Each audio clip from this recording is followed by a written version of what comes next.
divide 368 by 5 in long division method. 5 times 7 is 35.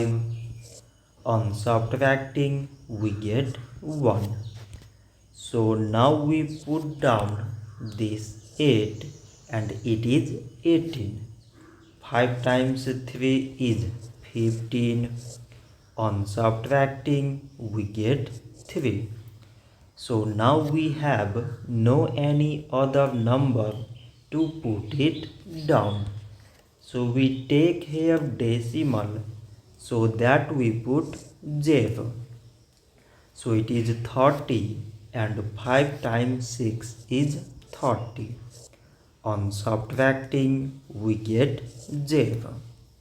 So 368 divided by 5 is 73.6.